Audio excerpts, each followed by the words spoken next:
Quand on pense relativité, on imagine tout de suite quoi? Albert Einstein, bien sûr. Le génie solitaire qui a tout changé depuis son bureau. C'est une super histoire, mais ce n'est pas toute l'histoire, loin de là. Allez, on va plonger ensemble dans les coulisses de cette révolution scientifique. Alors, on va poser la question qui dérange un peu. Einstein, il a vraiment tout fait tout seul. Parce que si on s'arrête à cette image d'Épinal, on passe à côté d'une histoire beaucoup plus intéressante. Une véritable saga, en fait, avec des collaborations, des idées qui se construisent les unes sur les autres, bref, un génie partagé. Ok, retour en arrière. On est à la fin du 19e siècle. Et à ce moment-là, la physique, elle a l'air d'avoir réponse à tout. Ou presque. Le problème, c'est que sous cette surface bien lisse, il y a deux piliers, deux théories majeures qui commencent à se fissurer sérieusement. Et ça menace de faire s'écrouler tout le bâtiment. Alors, d'un côté, on a le monde de Newton. Sa mécanique, ça fait 200 ans qu'elle règne en maître, avec un espace et un temps qui sont absolus, pareil pour tout le monde. Et de l'autre côté, on a le monde de Maxwell. Sa théorie de l'électromagnétisme, c'est une merveille qui unifie plein de choses et surtout qui nous dit que la lumière, elle, a une vitesse constante. Le truc, c'est que ces deux visions-là, elles sont complètement, mais alors complètement incompatibles. Ça ne peut pas marcher ensemble. Pour essayer de réconcilier tout ça, les physiciens de l'époque ont eu une idée, une sorte de rustine de génie, on pourrait dire. Ils ont inventé l'éther luminifère. Imaginez une sorte de substance invisible, un océan cosmique qui remplirait absolument tout l'univers et qui servirait de support à la lumière, un peu comme l'air transporte le son, quoi. Et attention, cette idée d'éther, c'était pas juste une jolie théorie, non, ça avait une conséquence très concrète, une qu'on pouvait tester. L'idée, c'est que si la Terre bouge dans cet océan d'éther, alors on devrait sentir une sorte de vent d'éther. Logique, non? Bon, il n'y avait plus qu'à essayer de le mesurer.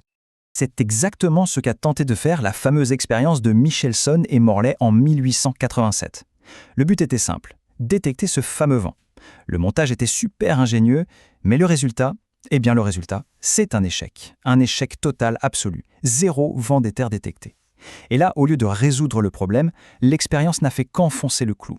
La crise en physique était plus profonde que jamais. Cet éther, il était tout simplement introuvable.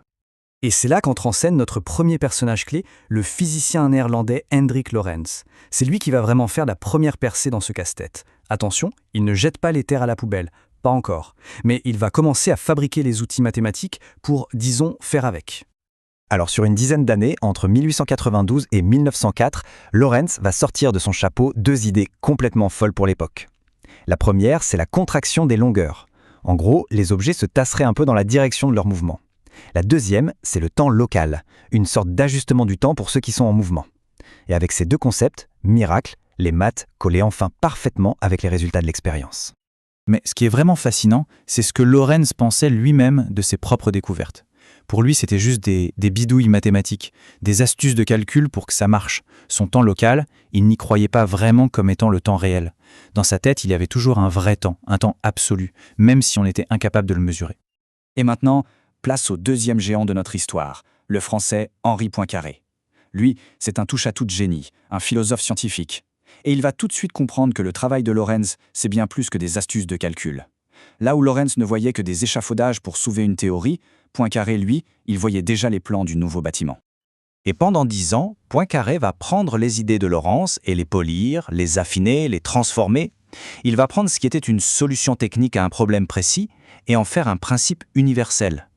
C'est lui qui va dire « Attendez, le temps local de Lorentz, c'est peut-être ce que les horloges mesurent vraiment quand elles bougent. » C'est lui qui va affirmer que la simultanéité, ça dépend de l'observateur. Et c'est lui qui va donner un nom à tout ça, le principe de relativité, une loi qui doit s'appliquer à toute la physique.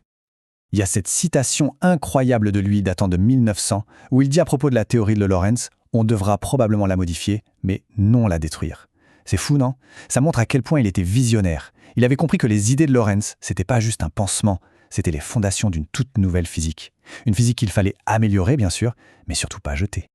On arrive en 1905, et là, Poincaré, il est à ça de tout trouver. Il a quasiment toutes les pièces du puzzle en main. Il a créé ce qu'il appelle une cohérence parfaite. Mais il y a un mais. Il reste accroché à une vieille idée. Il n'arrive pas à se résoudre à abandonner complètement l'éther. Pour lui, quelque part, il doit bien exister un espace et un temps absolu, même si personne ne pourra jamais les mesurer. Et c'est précisément là que l'histoire bascule. On est toujours en 1905, l'année miracle, et un troisième personnage entre en scène. Un jeune homme, quasi inconnu, qui travaille dans un bureau des brevets à Berne.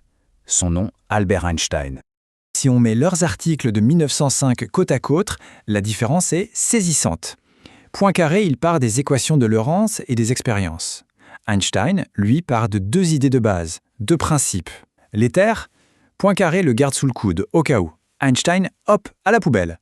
L'espace et le temps, pour Poincaré, il y a le vrai et l'apparent.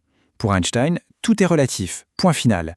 La conclusion, elle est claire. Poincaré a mis le point final, sublime, à la physique classique. Einstein, lui, a écrit le premier chapitre d'une physique entièrement nouvelle. Voilà le coup de génie d'Einstein. Au lieu d'essayer de réparer l'ancien bâtiment, il a décidé de tout raser et de reconstruire sur de nouvelles fondations. Et ces fondations, ce sont juste 2 postulats, 2 idées simples et puissantes. Le premier, c'est le principe de relativité, celui que Poincaré avait si bien formulé. Le deuxième, c'est la constance de la vitesse de la lumière, qui découle directement des travaux de Maxwell. Einstein a juste dit « Ok, on va prendre ces 2 idées comme des vérités absolues et voir où ça nous mène. » Et c'est là que tout explose. La conclusion est à la fois logique et complètement révolutionnaire. Si on accepte ces 2 postulats, alors il n'y a qu'une seule conclusion possible, une conclusion qui fait voler en éclats des siècles de physique. Si la vitesse de la lumière est la même pour tout le monde, alors ce sont l'espace et le temps qui doivent changer. Ils ne peuvent plus être absolus, ils deviennent élastiques, relatifs. C'est le monde à l'envers, littéralement. Et d'un seul coup, avec ce changement radical de point de vue, toute la crise de la physique s'évapore. Plus besoin d'éther, plus de conflits entre Newton et Maxwell. Tout s'emboîte parfaitement. La solution n'était pas de rajouter quelque chose, mais d'enlever nos vieilles certitudes. L'univers n'était pas cassé, il était juste bien plus étrange et bien plus beau que tout ce qu'on avait pu imaginer. Alors si on résume, on peut vraiment voir ça comme une construction à 3. C'est une belle image.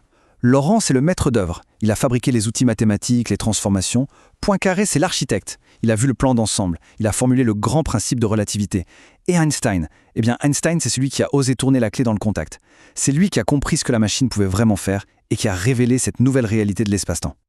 Donc, au final, qu'est-ce que cette histoire nous raconte? Au-delà du cas de la relativité, qu'est-ce que ça nous dit sur la façon dont la science avance en général?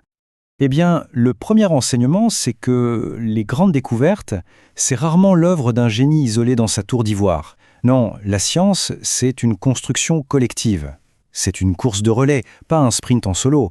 Lorentz a donné les outils, Poincaré a donné les principes. Et Einstein, avec son audace conceptuelle, a fait le saut final. Son génie, ça n'a pas été de tout inventer de zéro. Ça a été de monter sur les épaules de ces géants et d'oser regarder plus loin, de voir ce qu'ils n'avaient pas encore osé imaginer. Et ça nous amène forcément à une dernière question pour aujourd'hui. Quelles sont les révolutions scientifiques qui sont en train de se construire là, maintenant, sous nos yeux? Qui sont les Lorentz et les Poincaré d'aujourd'hui? Ces contributeurs, peut-être encore dans l'ombre, qui posent les briques pièce par pièce de la prochaine grande découverte. Seul l'avenir nous le dira.